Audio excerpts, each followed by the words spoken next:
प्रश्न है 5 अंकों की सबसे बड़ी संख्या ज्ञात करिए जिसे 3, 5, 8, 12 से भाग देने पर शेष पर 2 बचे। अब 3 से डिवाइड करने पर भी शेष पर 2 आएगा, 5 से डिवाइड करने पर भी शेष पर 2 आएगा, वो बड़ी से बड़ी संख्या 5 अंकों की। तो ये तो डिवाइड 3 से पूरी डिवाइड हो जाएगी क्योंकि सबके अंदर 9 9 दे रखा है, तो ये नहीं हो सकती। इसके अंदर देंगे तो ये तो 9 तो हट गए और 5 8 में भाग देते तो पूरा पूरा मतलब शेष पर 2 नहीं बच रहा है, तो शेष पर 2 होना चाहिए। ये 3 9 हट गए, 60 के अंदर देते हैं तो पूरा पूरा चला जाता है भाग, है ना।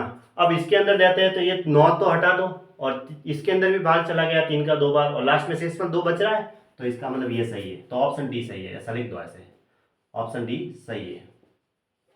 ठीक है।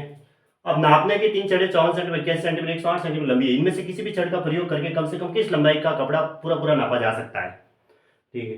तो कम से कम किसी एक छड़ का प्रयोग किसी भी छड़ का प्रयोग करके कम से कम किस लंबाई का कपड़ा पूरा नापा जा सकता है। तो कम से कम का है तो इन सब का एलसीएम ले लो, है ना।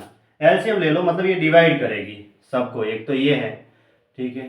अब एलसीएम ही लेना पड़ेगा क्योंकि 2 डिवाइड हो रही है इसमें। एलसीएम ले लो 54 81 और ये इनसे सारी क्या है, ज्यादा ही है ऑप्शन में भी। यहाँ देखो 54 81 108, इनका एलसीएम ले लो ऐसे। सबके अंदर 9 का भाग जा रहा है तो 9 का दे दो, 6 9 54 9 9 81 2 नंबर 18। फिर देखो 9 का जा रहा था, अब 3 का दे देता हूँ, 3 दूनी 6 3 3 9 और 4 3 12। अब 2 का दे देते हैं तो ये तो एक बार और ये 3 में नहीं जा रहा है तो इसको ऐसा कैसा रखो, फिर 2 दूनी 4, उसके बाद 3 का देंगे और उसके बाद 2 का देंगे, तो ये लो 3, उसके बाद 2 का, तब सब जगह क्या आ जाएगा, 1 1 आ जाएगा ऐसे, इस तरीके से।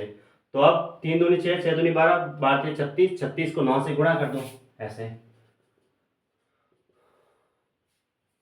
27 और 5 32 यानी कि 324 सेंटीमीटर, ये इसका आंसर होगा, ऑप्शन सी राइट है।